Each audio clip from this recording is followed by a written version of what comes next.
据说有钱人正在偷偷的延长自己的寿命，这又是一个阴谋论，还是我们真的站在一个新纪元的开端呢？长寿行业这几年确实爆炸式的增长，如今有人预估这个领域的价值高达7.6万亿美元，因为像杰夫·贝索斯、埃隆·马斯克这样的超级富豪正在对这个领域毫不吝啬的投资。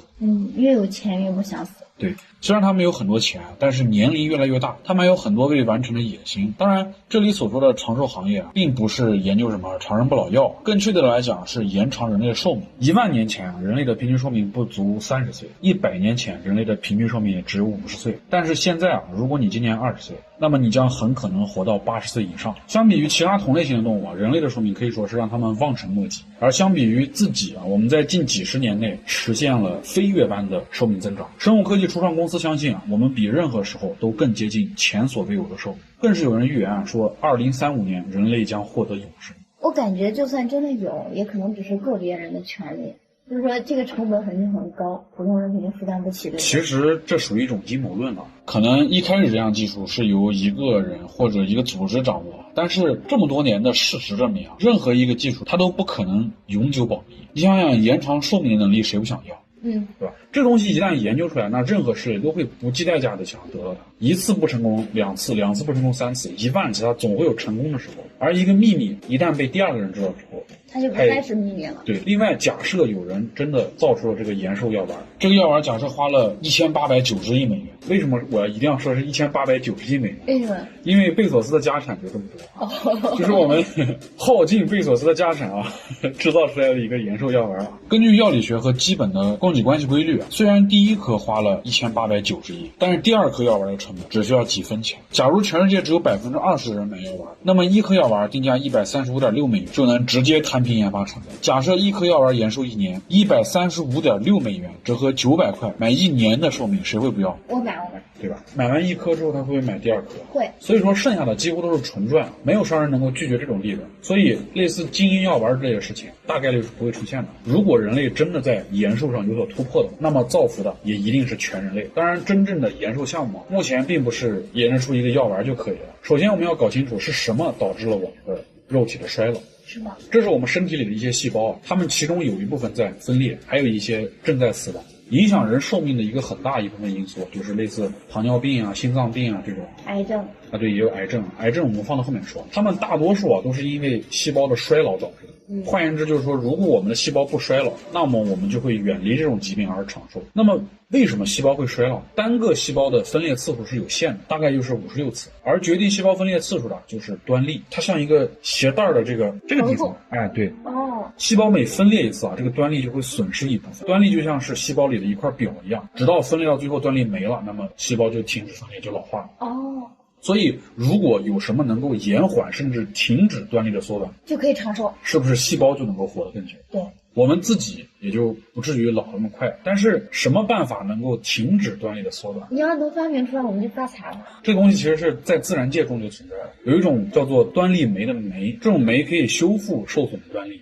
我们体内只有像造血细胞还有干细胞这种需要不断的分裂的这种细胞才有，但是有一种生物几乎所有的细胞全有端粒酶，从某种意义上来讲它就是长生不老。谁？这个动物就是龙虾。就我们平常吃的那些小龙虾吗？不是平常吃的，平常我们吃那个是小龙虾。如果咱有点钱的话，我们吃那个大龙虾就是这个龙虾了。它就拥有不会缩短的端粒。每过一段时间，这个龙虾就会蜕一次皮，每蜕一次皮，这个龙虾就会变得更大。目前我们已知的最高寿的龙虾有140岁。哇！而且用《黄帝内经》的话来说，这只龙虾依然动作不衰，甚至有人开玩笑说，龙虾唯一死亡方式就是被人吃掉。虽然龙虾体内有很多端粒酶，但是有些地方的组织也没有办法无限分裂，所以说龙虾并不是真正的长生不老，不过能够延寿也已经很厉害。那么如果我们有了充足的端粒酶，我们是不是就能够延寿了呢？无限分裂还意味着另外一件事，就是癌症。一个70公斤的人大约有37万亿个细胞，这个人的一生将经历1000万亿次的复制。这些细胞在分裂的过程中有极大的概率复制的过程中会出现错误，而这些错误呢就会让原本要死掉的细胞不再有分裂次数的限制，于是呢这些细胞就吸取大量的养分，不断的自我复制。这些细胞原本都是要死的，所以它们的功能其实是缺失的，它没有办法作为人体的一个很正常的组织，所以它们的存在只能空耗身体的能量，挤压正常细胞的生命空间，这就是癌症致命的原因啊。所以从这个角度来说呢，我们还需要解决癌症的问题。目前癌症是世界性的大难题，所以科学家们对它的研究也很重视。按照概率的说法，细胞越多、体积越大的动物得癌症的概率就会越高，因为它们分裂的次数越多嘛。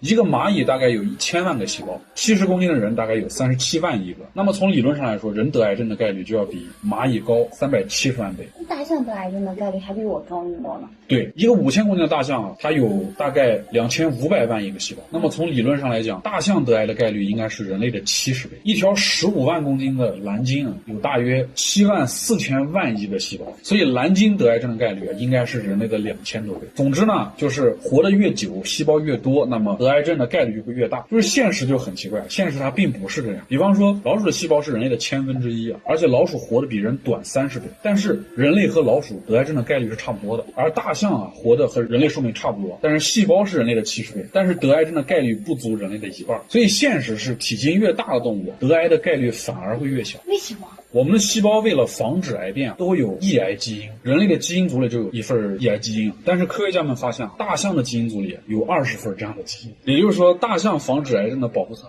有足足20层。另外，大型动物的代谢速度比较慢，这就会产生更少的对 DNA 有破坏性的副产物。因此呢，大型动物的每个细胞的癌变概率也要远远的低于小型动物。另外一项研究发现，癌症的死亡率跟动物的饮食习惯有很大关系。吃其他哺乳动物的患癌几率要远远高于其他的动物。所以根据这项研究还是少吃肉是有好处的，没准能够降低自己的患癌概率。实在忍不住想见荤腥的话，那可以吃鸡，不能吃哺乳动物。除此之外如今的肥胖问题、饮食健康、各类的工业污染等等方面的因素下，导致人类癌症的发病率也是自然界中最高的。对于大型动物来说，或许不得癌症正是这些物种能够存留到现在的重要原因。我们不能加速自己的进化，但好在我们有科学可以研究自己的进化，找到战胜癌症的办法。所以无限分裂的延寿方式我们还得先放一放。现在的延寿领域最受追捧的主要有3个看起来可行的方式。第一个就是再生能力，无论是一个多么复杂的多细胞生物都是由一个细胞发展过来。这个细胞通过不断的分裂变成了大脑、四肢、脏器等等。如果我们可以掌握它的分化秘密，那么我们就能像死士一样再生出来新的细胞。第二个就是基因编辑。随着我们对人类基因的不断研究科学家们已经发现了很多致病基因的片段。未来呢，通过一些技术手段，我们完全有可能在出生的最初期直接修改掉未来的大麻烦。但是那样不会改变基因吗？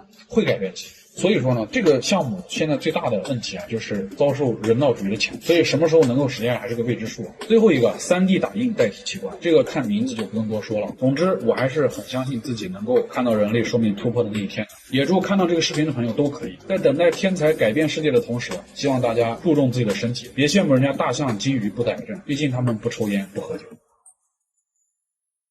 揭秘那些令人难以置信的真相。有人说美国是一个可怕的国家，因为美国政府只是傀儡，所谓的自由美利坚只是场骗局，它的背后有一个真正掌握所有权力的群体，这个群体被人们称为影子政府。上世纪60年代，处于巅峰的美国和苏联正在进行一场大规模的竞赛，两个超级大国的对立让全世界的人都在担心地球可能会在这场对峙中毁灭，而对峙的中心点不在美国，也不在苏联，而是在古巴。一天，一架美国侦察机飞过古巴上空，并拍下了一张可怕的照片。看起来这只是古巴随处的一片土地，但是放大后你可以看到帐篷、拖车以及导弹发射装置。这时美国才意识到，自家后院那些帐篷里隐藏着世界上最具杀伤性的武器，距离其本土仅仅166公里，并且随时可能发射。这就是古巴导弹危机。此时此刻，时任美国总统肯尼迪需要做出一个非常艰难的决定，周围的人都要他立刻进攻古巴，但是他还不确定是否要这样做。然而那天夜里，核战前夕，肯尼迪并没有坐下来和他的顾问们讨论如何解除危机，而是开着车来到了乔治城的一所房子，参加了一场鸡尾酒会。因为这场酒会上有真正掌握权力的人，威廉·科尔比，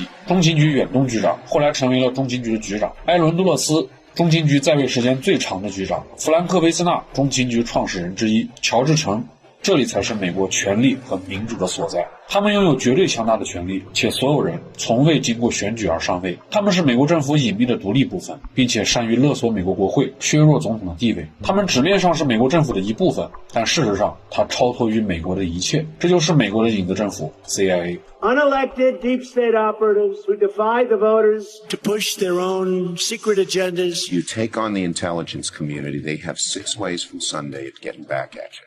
So even for a practical, supposedly hard-nosed businessman, he's being really dumb to do this. As far as I know, we don't engage in assassinations and kidnappings and things of that kind. I do think there have to be serious questions raised about some of the foreign policy blunders that this country has had over the last 20 to 25 years. There's some truth in the idea that there is an ongoing group of people who continue the work of government as administrations come and go. Is it possible for these entities to go rogue? Absolutely. Was the agency involved in the kind of domestic surveillance that has been portrayed in the news reports?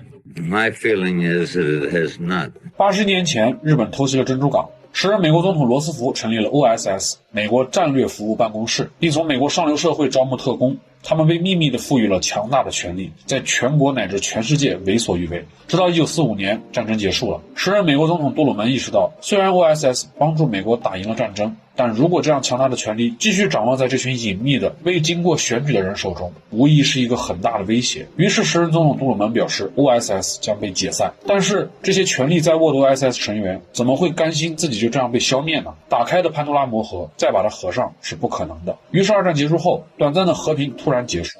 美苏两国不知道因为什么，很蹊跷地开始了互相的猜忌。与此同时，美国的权力中心乔治城开始呼吁复活 OSS。于是1946年，美国中情局就此诞生。 My name's Jefferson Morley, and I've been a journalist in Washington for the last 40 years, 1945 to 1950. The Americans wanted to get those Nazi rocket scientists on their side, so the capacity, James Angleton, for example, protects a general under Hitler, 1948's thumb on the Italian democracy and makes sure that U.S. allies win. 1950, the CIA launches a massive program to develop means of controlling people's minds. Early 1960s, CIA coup in Chile, CIA coup in Indonesia, CIA coup in Greece, CIA involvement in Guatemalan civil war. It was a CIA crime spree for 20 years. There's no other way to describe it. 上世纪70年代 ，CIA 成为了美国最具权力、最具资金的情报机器，并在世界各地做着秘密的事情，知道所有人的所有事儿。他们勒索立法者，恐吓执法者。每一届美国总统的头上都悬着一把利剑。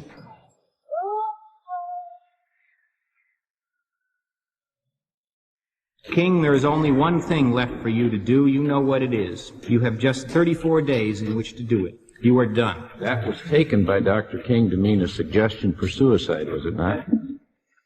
I can recall members of Congress who recoiled from responsibility of knowing what was happening. Members of Congress who said, "Don't tell me, I don't want to know."